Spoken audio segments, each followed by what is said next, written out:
Hello guys, তোমরা সবাই কেমন আছো? আমি ভালো আছি। আমার ছোট্ট মিনি ব্লগে তোমাদের সবাইকে স্বাগতম।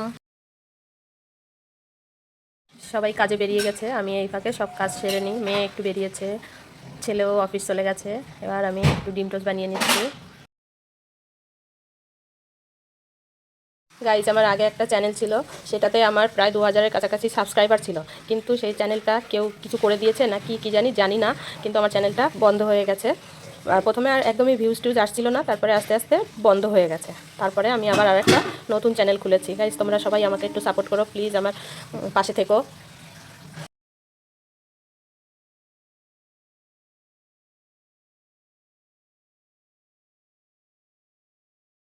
গাইজ দেখো, তোমাদের সাথে কথা বলতে বলতে আমার ডিমটা পুরো ফ্যাটানো হয়ে গেছে। এবার আমি পাউরুটিটা ভিজিয়ে নিয়ে কড়াইতে একটু তেল দিয়ে নিলাম। এবার পাউরুটিটা এপিট ওপিটে একটু ডিমটা লাগিয়ে নিয়ে এবার আমি ভেজে নেব।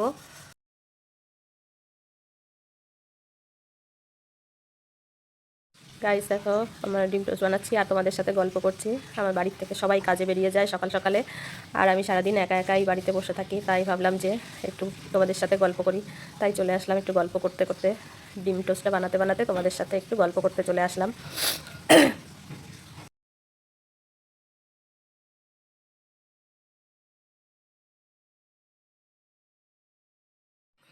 এরকম ধরনের ডিম টোস্ট খেতে কারা কারা পছন্দ করো প্লিজ আমাকে কমেন্ট করো। আর তোমাদের কেমন লাগে এরকম একবার করে বাড়িতে বানিয়ে খেও। আমি কড়া কড়া করে ভেজে নিয়ে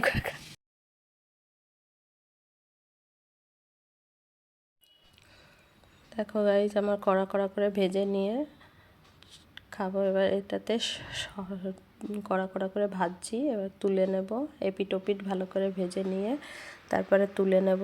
তুলে নিয়ে তারপরে সবাই মিলে একসাথে সস দিয়ে খাবো। একবার এরকম করে ভেজে খেয়ে দেখো গাইজ, ভালো লাগবে। এবার দেখো, আমি রান্না করব বলে সবজি কাটতে বসে গেছি। এদিকে আমার মেয়ে যে চলে এসেছে, এবার ডিম টোস্টটা খেয়ে নিচ্ছে। ভাইজিটাও খাবে, আমাকেও একটু দেবে। এবার সবাই মিলে তিনজনে একসঙ্গে খাবো।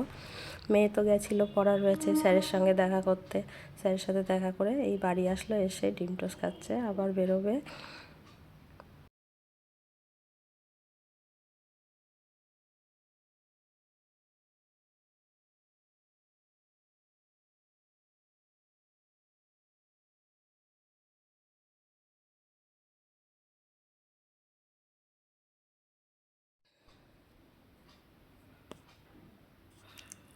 দেখো গাইজ, ও চলে এসেছে, আবার একটু বেরোবে বলে রেডি হয়ে দাঁড়িয়ে আছে। এবার ওদিকে আমি একটু খেয়ে নিচ্ছি।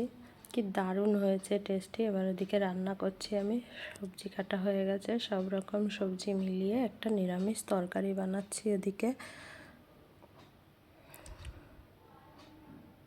আমি সব রকম সবজি মিলিয়ে একটা নিরামিষ তরকারি বানাচ্ছি। সেই তরকারিটা আমি বসিয়ে দিয়েছি, দেখো সুন্দর করে নাড়িয়ে চাড়িয়ে। এবার ভাতটাও এদিকে উপর দিয়ে দিচ্ছি, আমার ভাতটাও হয়ে গেছে।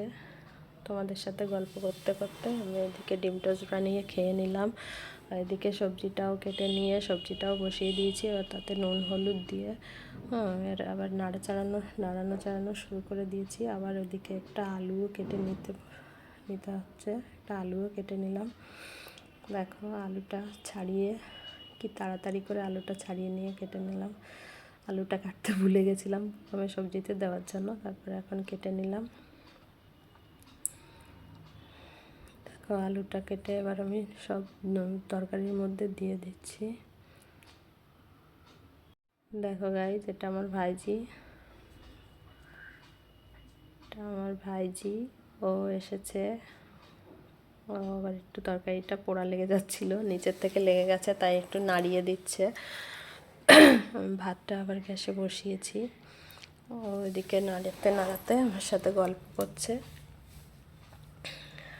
আমি আলুটা কেটে ওর মধ্যে দিয়ে দিলাম, দিয়ে আবার ভালো করে নাড়াতে থাকলাম।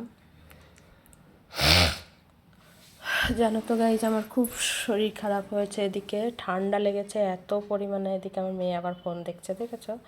কালকে রাত্রে আবার ফটো তুলেছে, সব সেজে গুজে ফটো তুলেছে, সেটা দেখছে। আমার এদিকে প্রচণ্ড শরীর খারাপ হয়েছে, এদিকে জ্বর ঠান্ডা লেগে কানে ইনফেকশান হয়ে গেছে। জন্য ওকে ডেকে নিয়েছি, ও একটু সঙ্গে থাকে। আবার এদিকে আমি মাছটা তোমাদের সাথে গল্প করছি, আবার ভিডিও করছি, আবার এদিকে রান্নাও করছি, সমস্ত কাজও করছি। মাছটা ধুয়ে নুন হলুদ মাখিয়ে নিলাম, আর কড়াইতে তেল দিয়ে দিচ্ছি। এদিকে ওই সবজিটা একটু জল দিয়ে দিলাম, ঝোলের জন্য একটু জল দিয়ে পুরো সেদ্ধ করে মাখা মাখা করে নিয়ে রান্না করব। এদিকে ঢাকা দিয়ে দিয়েছি। এদিকে মাছটাকে ভেজে নেব, হালকা করে একটু ভেজে নেব, বেশি ভাজবো না, মাছটা অল্প করেই ভাজবো। তো এবার এত ঠান্ডা লেগেছিল, কানে ইনফেকশান হয়ে গেছে। হঠাৎ করে একদিন সকালবেলা দেখি, ভোরবেলার দিকে সেই কি কানে যন্ত্রণা হচ্ছে, যন্ত্রণা হতে হতে এবার আমি আঙুল দিয়ে নাড়াচ্ছি, কানের ভেতরে আঙুল ঢুকিয়ে দিচ্ছি, আর তখনই সেই দেখি কি রক্ত বেরিয়ে আসছে। তারপরে বিকালবেলা আবার ডাক্তারের কাছে গেলাম, ডাক্তারের কাছে যেয়ে ডাক্তার বলল কানে ইনফেকশান হয়ে গেছে, পুজ রক্ত বেরোচ্ছে। কি সমস্যা, সেটার জন্য কানে এত যন্ত্রণা হচ্ছিল, এত ব্যথা হচ্ছিল। ওদিকে আমি মাছটা ভাজা হয়ে গেছে, তুলে নিয়েছি। এবার আমি ওই তেলের মধ্যেই ফুলকপি আলু দিয়ে মাছের ঝোল করব, তো তাই ফুলকপিটা আলুটা দিয়ে দিলাম, লঙ্কাও দিয়ে দিলাম, দিয়ে এবার ওর মধ্যে পেঁয়াজটাও দিয়ে দিলাম। মটরশুঁটিটা রেখে দিয়েছি, ওটাই দেবো এর মধ্যে, একটু পরে দেবো। আর একটু লঙ্কার গুঁড়ো দিয়ে দিলাম। এবার একটু লঙ্কার গুঁড়ো দিয়ে আবার নাড়াতে থাকবো, একটুখানি ভাজা ভাজা হবে। তারপরে এর মধ্যে আবার দেবো নুন হলুদ। আবার এইদিকে এই সবজিটাও জলটা শুকিয়ে গেছে, ওটা একটুখানি নাড়িয়ে দেখছি। একটু চিনিও দিয়ে দিলাম, যাতে একটু পালং শাকে একটা কষ্টা কষ্টা ভাব থাকে, সেটা যাতে কেটে যায়। একটু হালকা আর একটু নুন হলুদ দিয়ে দেবো ফুলকপি আলুর ঝোলের মধ্যে। নুন হলুদ দিয়ে এবার কষাতে আছি, আর ভালো করে একটু কষিয়ে নেব। আর এদিকে সবজিটা হয়ে গেছে, ওটাকে নামিয়ে নেব।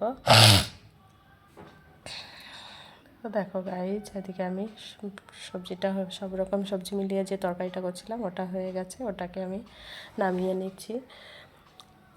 এবার এদিকে আবার একটা টমেটো কেটে দিয়ে নিলাম। ফুলকপি আলুর মধ্যে একটু টমেটো দিলে একটু ভালো লাগে, তো সেটা দিয়ে দিলাম। এদিকে আবার জলটা ফুটিয়ে বসিয়ে দিয়েছি, জলটা একটু গরম হবে, ফুলকপি আলুর ঝোলের মধ্যে দেবো। আর গরম জলটা দিলে তরকারির স্বাদটা ভালো হয়। এদিকে মটরশুঁটিটা দিয়ে দিয়েছি, মাছটাও দিয়ে দিয়েছি।